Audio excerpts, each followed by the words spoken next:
downwards from 5.2% to 4.6% and is expected to rebound to 5.3% in the year 2025 and 2026. So macroeconomic factors of note. First, there is a resilient external sector and stability in the foreign exchange market. The current account deficit actually improved to 3.6% of GDP in the 12 months leading to December 2024 from 4.4% of GDP in a similar period of 2023, mainly due to increase in the export of goods as well as increased remittances. So I'm sure you understand what balance of trade means. That is the difference between exports and exports. And because we are a net importer, if that ratio declines, then it means that we are doing relatively well. Strong diaspora remittances. Remittances increased by 16.7% to US dollars 4,872 million. That is 4.872 billion US dollars.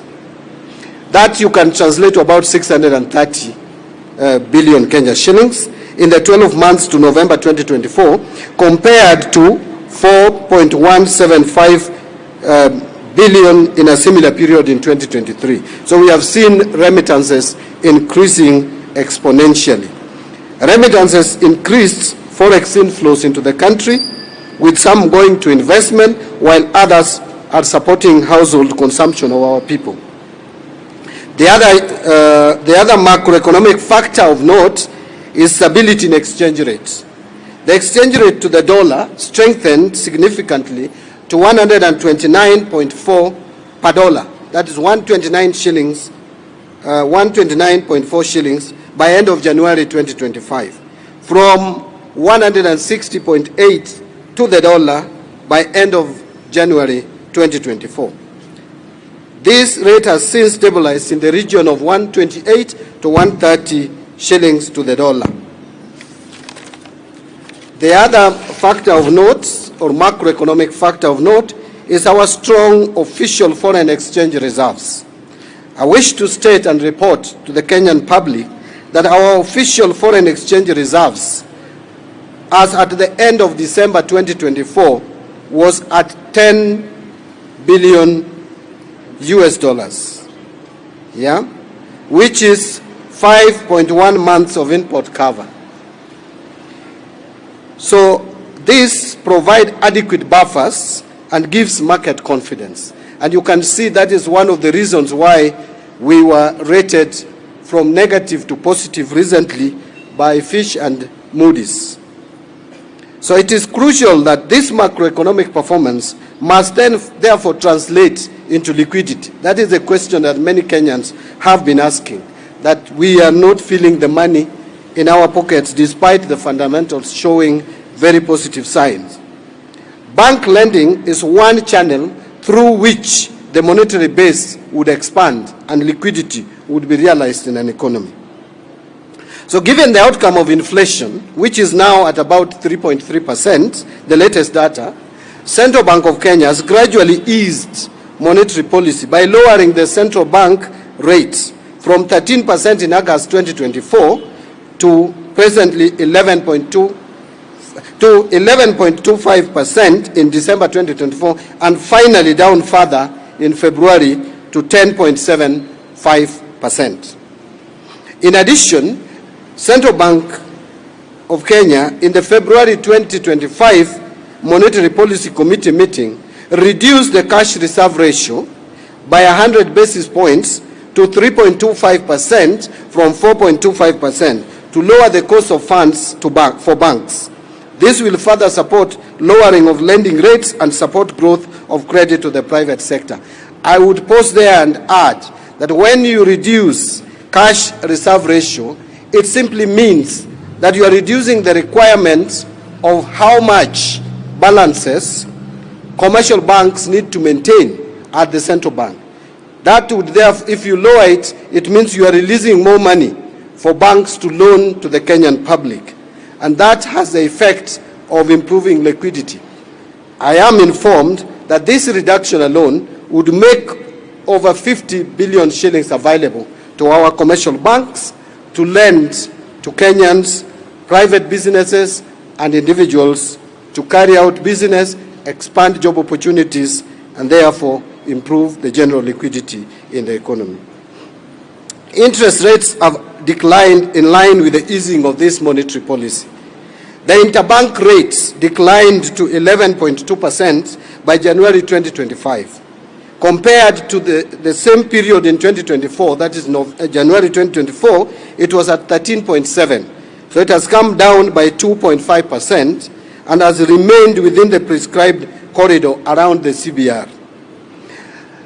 Coming to fiscal discipline of the national government, I want to report here today that because of the discipline, the fiscal discipline that the government has imposed, this has resulted into, one, the 91-day Treasury bill rates have declined to 9.11% in February 2025.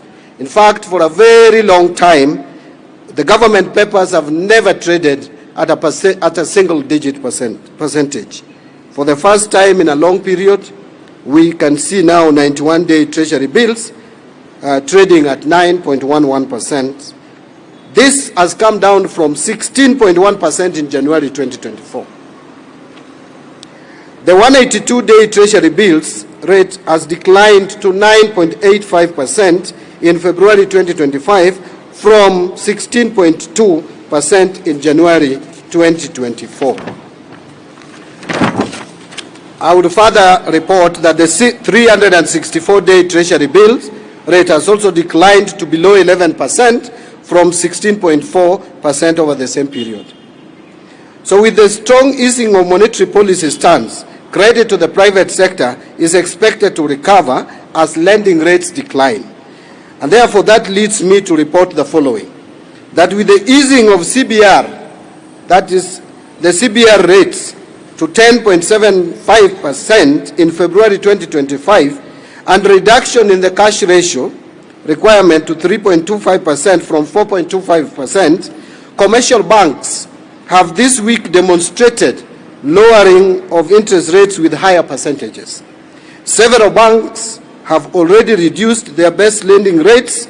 For example, Cooperative Bank of Kenya has reduced its rate from 16.5% to 14.5%. Kenya Commercial Bank has reduced the rates from 15.6% to 14.6%. Equity from 17.3% to 14.3%, among others such as ABSA, NCBA, and many other commercial banks. It is expected that more banks will follow suit. I want to encourage banks to continue lowering interest rates so that more Kenyans can be able to access credit to expand our economy. The reduction of interest rates charged by banks to the private sector is likely to expand credit to private sector, encouraging investments, creating jobs, and improving the general liquidity in our economy. I want to say something about capital markets developments. Notable improvements as investors' activity at the Nairobi Securities Exchange increased. Foreign direct investment flows have increased and shown clear signs of improvement.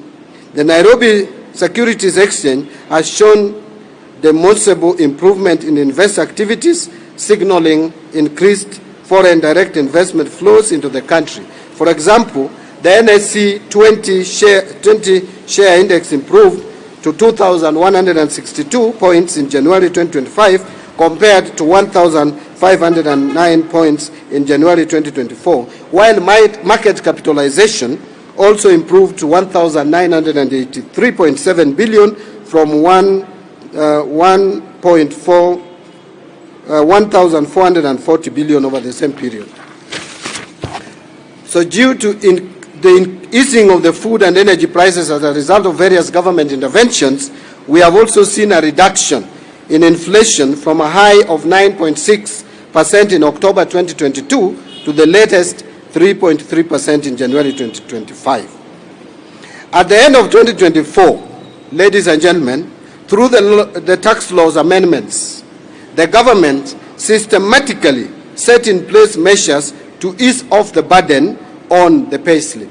And I want to emphasize this because there's been a lot of discussion and discourse and talk out there on the issue of payslips. I want to just demonstrate to you that the government is committed towards also addressing the pressures and pains that Kenyans are complaining about. This government is therefore for all Kenyans and continues to expand her implementation of policies meant to promote liquidity.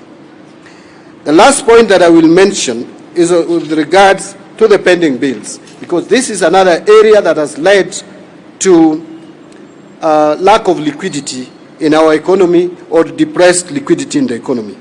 So the issue of pending bills has persisted despite various efforts and committees established to address it. The failure to settle these bills in a timely manner has significantly affected the financial stability of businesses, particularly micro, small and medium enterprises, and government image has also been hurt. The urgency to resolve pending bills stems from their adverse effects on businesses, the economy and public confidence in our government.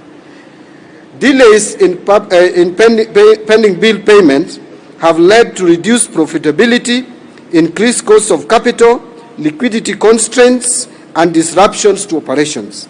Therefore, addressing pending bills is crucial for releasing liquidity, enhancing economic performance, and restoring confidence, particularly among MSMEs.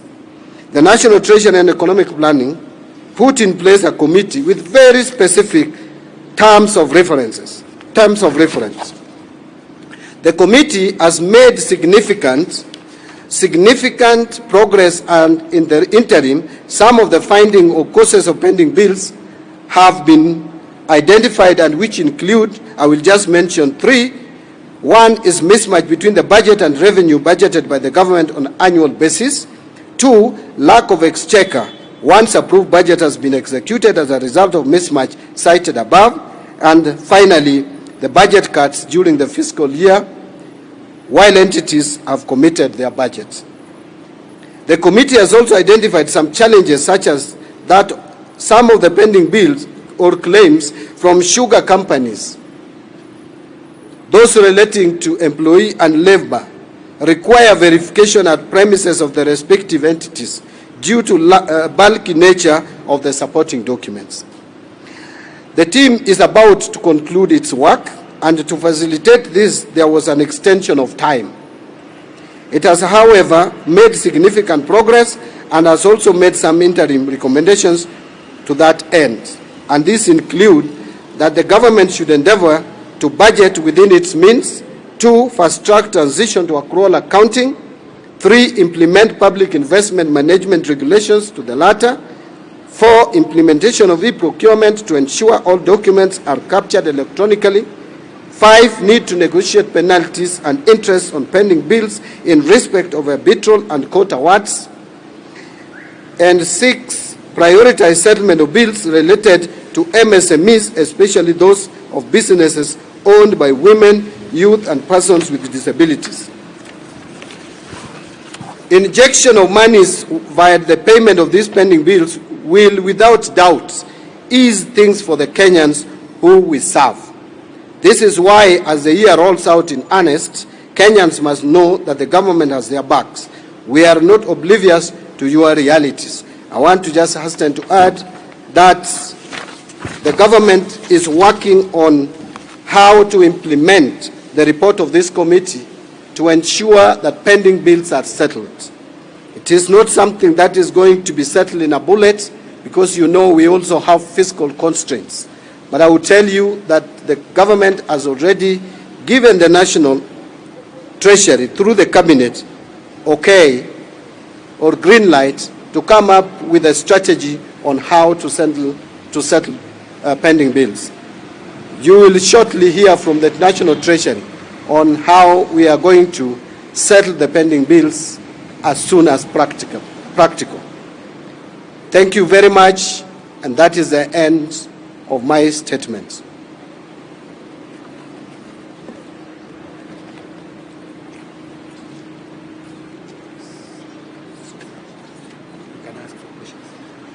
So maybe we open it up for questions, unless my PSS, if there's anything to add. Maybe I would give PS National Treasury. You know, I'm just the spokesman of this ministry, but the people who do the work are behind me. I do very little. I only communicate. So I would want to ask PS in charge of National Treasury maybe to take a minute or two to say something that I might have forgotten, or even to expound further on what I've said. And I also have my planning guru here, the PS Economic Planning, Mr. James Muhati will also have a minute or two. Yes. Thank you, Waziri. I really don't want to add to what you have said, just to indicate that as a team that has been at the National Treasury for the last more than 2 years, we have come out of the worst, in our view. And the progress that the CS has indicated to you is something we continue to see. In fact, this year we have just started very well, and we have seen KRA perform well in terms of meeting its targets. And right now, the macroeconomic environment is stable. You have seen GDP remains at one of the highest in the world, because world growth rate is around 3%, sub-Saharan Africa is around 3.7%, and ours is at around 5%. We have a diversified economy and resilient. And that's why we always come out of the worst, even when we have shocks. So assuming we don't have any other shocks coming soon, we think that we will continue doing well, and we seek the support of Kenyans in the journey towards ensuring that we have a stable economy that provides for jobs and the rest. So instead of adding more, maybe we give you the chance to ask questions, and then we can help our CS to answer the questions. But maybe, Muhati, you could just add your views maybe on inflation. If you have numbers, what do we see, which areas have come out in terms of cost reduction?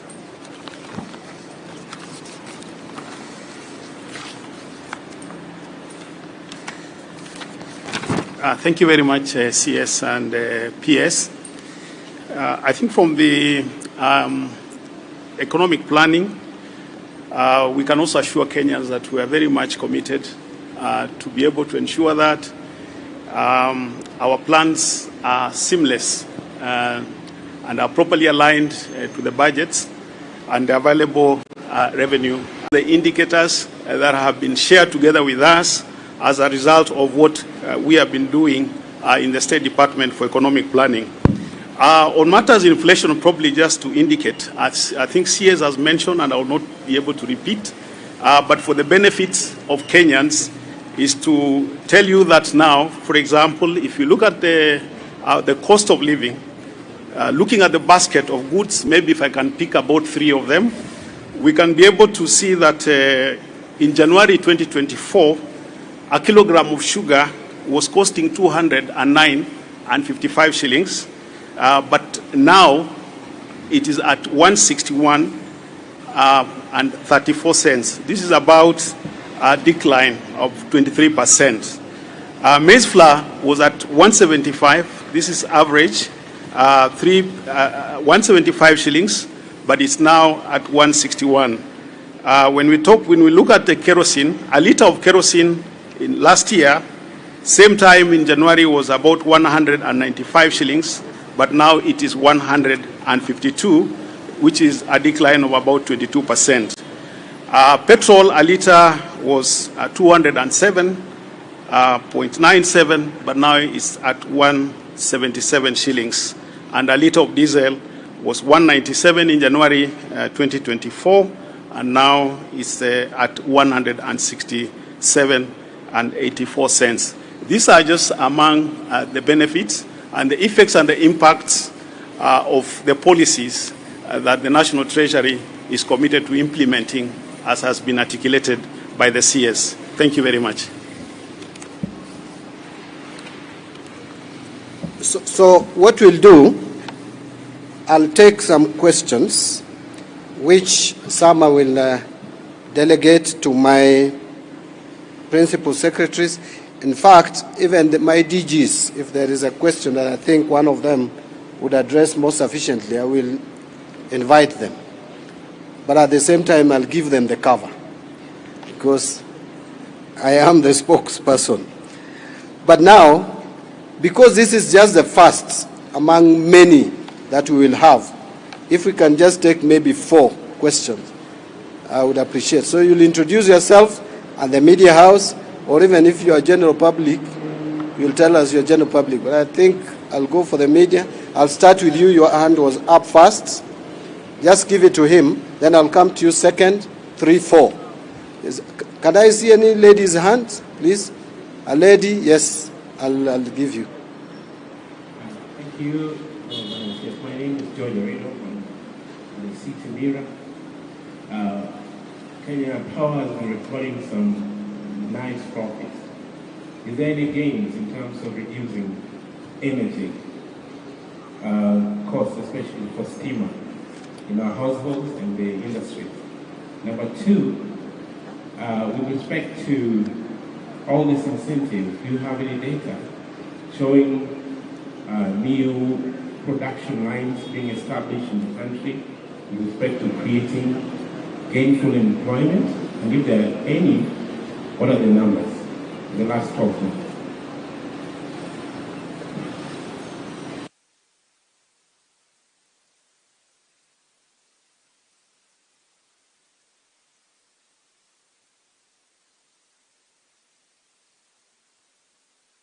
One question I think I'm asking on behalf of many Kenyans is, this year, should we expect a finance bill? And if not, how does government plan to finance a 4.1 trillion budget, or even plug the deficits thereof, given that we are seeing other subtly introduced taxes and levies coming in through the ministries and the MDAs? Thank you.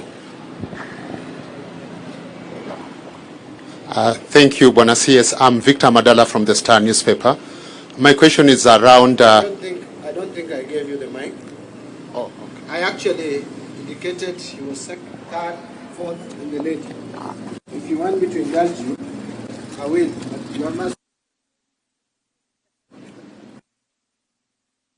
Well, hello. My name is Linda Koske from K24 TV. Bwana CS, you talked about... you touched slightly on the dwindling payslip, and I bet everyone was listening to it and listening keenly.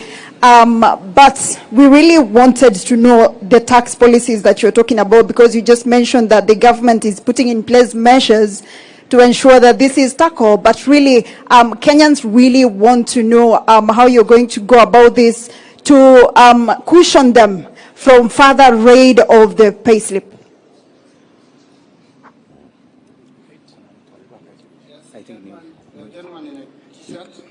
Okay, thank you, Waziri. My name is Peter Mboru from Nation Media Group. 2 questions. The IMF program is coming to an end this year, and it has been crucial in the budget support previous years. What is the plan by the government? Is there an extension? If there is, what are we looking at? Number 2, we are expecting a 4.1 trillion budget in the coming year. We are already struggling in the current year. The CS says KRA is meeting targets, but that's not true. It missed about 163 billion shortfall 6 months to December. So how are you planning to plug? Which figure again did you mention? Sorry, the revenues to December. Yes, 163 billion.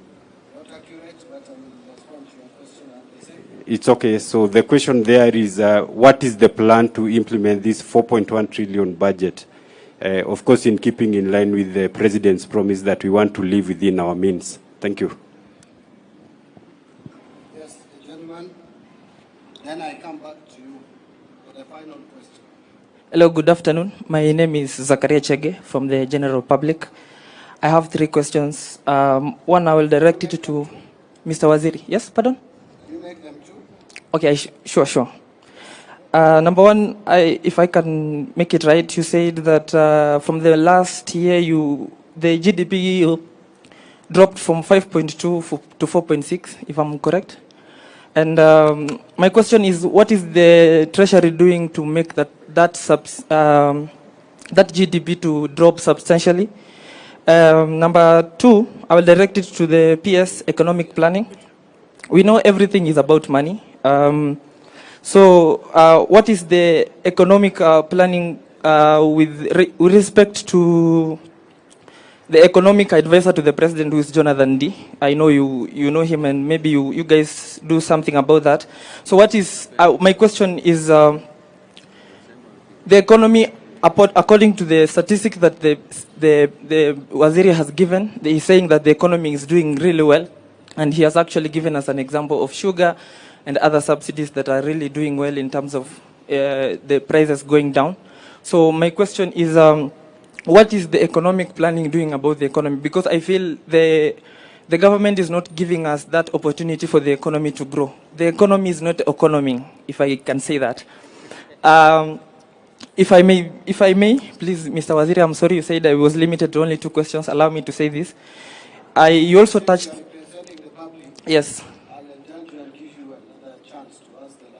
That is Mr. Waziri speaking. Thank you so much. Mr. Waziri, you said that the government, or rather let me say about the National Treasury, has given that urge to bank loans, to give loans to the Kenyans.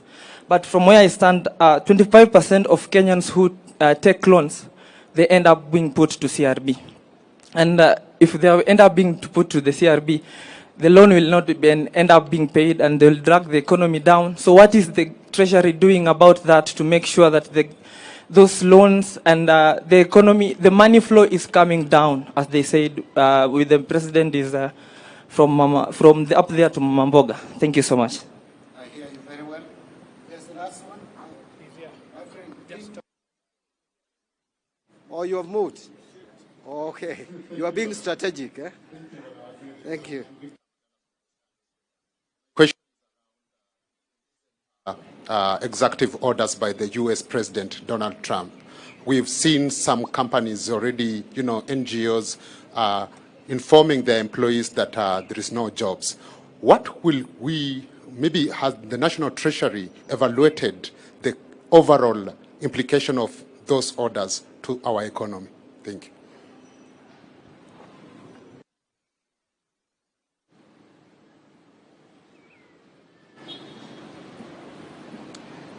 Thank you.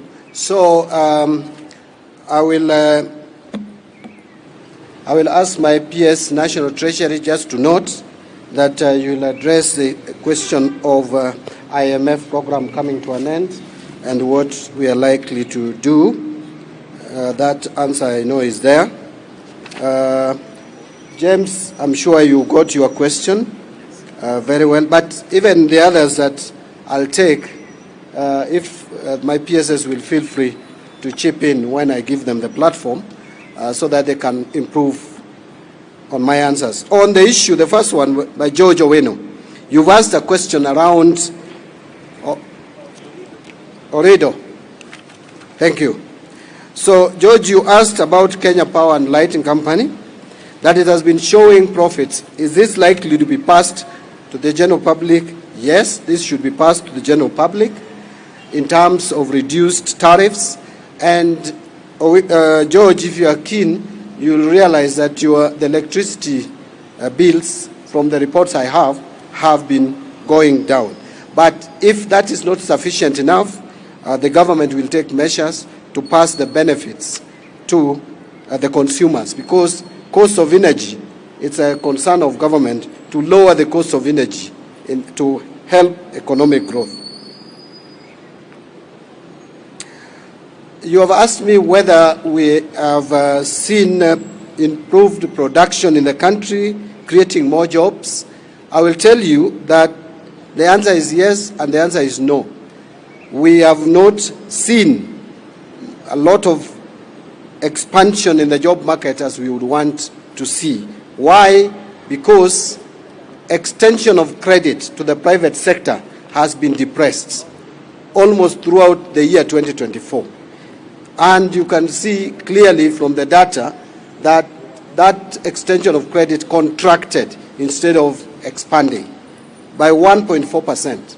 The measures that we have taken will definitely allow crowding in of private sector so that private sector can borrow from banks, invest, expand, and create more job opportunities. So we are likely to see the benefits of reduced interest rates in the coming months. Brian Otieno, do we expect a finance bill? Yes. Simply put, it is a constitutional requirement. You know, many Kenyans have been asking why we must always have a finance bill. As a matter of fact, it is provided under Chapter 12 of our Constitution that every year we must prepare a finance bill. What is not a must is to have a finance bill with increased rates of taxation. So no one says that that finance bill must always have increase in our taxes. It can have a decrease, it can remain the same, but we will have to produce a finance bill. However thin, it may even be the size of this, my hand, so long as you have a finance bill to meet the constitutional requirement. So that going forward, and we have started public engagement, you will see. And you asked how we will finance the 4.2 trillion. There is also a misconception in this country that you need a new finance bill all the time to finance the budget. That is not true. Even without a finance bill, we have tax rates that are obtaining. Finance bill only vary the rates, change them, increase, reduce. But we already have a law in place. We have a legal framework for all taxes. So we can use the same tax rates to raise revenue to finance this budget. And by the way, if you look at our projected revenue for this year, the coming year 2025-26, you will see that we are more realistic in our revenue collection. The figure that was provided earlier, especially on ordinary revenue, of 3 trillion and 18 billion, has since been revised downwards to 2 trillion 835 billion. So that shows you that the Treasury is walking the talk. We don't want to just say that we have been over-projecting revenue without taking action. We have taken action. Even in the supplementary budget that is going to Parliament, you will see that we have revised downwards revenue projection to reflect on the reality. Linda Koskea is asking me about the payslip and the tax policies that are being taken or implemented to help cushion Kenyans. Linda, if you are keen enough, when we took the tax laws amendment bill in Parliament, one of the objectives of that tax laws amendment bill was to give some reprieve to salaried Kenyans. And that is why I was very unhappy with people who are distorting facts and inciting Kenyans against that bill, because it was helping cushion Kenyans. If you take, for example, your employment, the contribution to housing levy, contribution to SHA are now allowable for tax purposes. So you don't double tax those amounts. You are saving basically what you were contributing before to those two institutions is saving you at least about 30% for those who are earning salaries of about 38,000 and above. So we will still take other measures that we think would help Kenyans have more money in their pockets. But already there are steps that we took. Now your pension, if you are retiring, you will take your pension home gross. It will not be taxed. So that to me is positive. Those are steps that we took in December to cushion Kenyans. So contrary to the perception out there that we were bringing taxes that would burden Kenyans, we brought those proposals which were making Kenyans have more money in their pockets. A question from Mburu was largely on IMF, which my peers will respond to. You are doubting whether KRA has been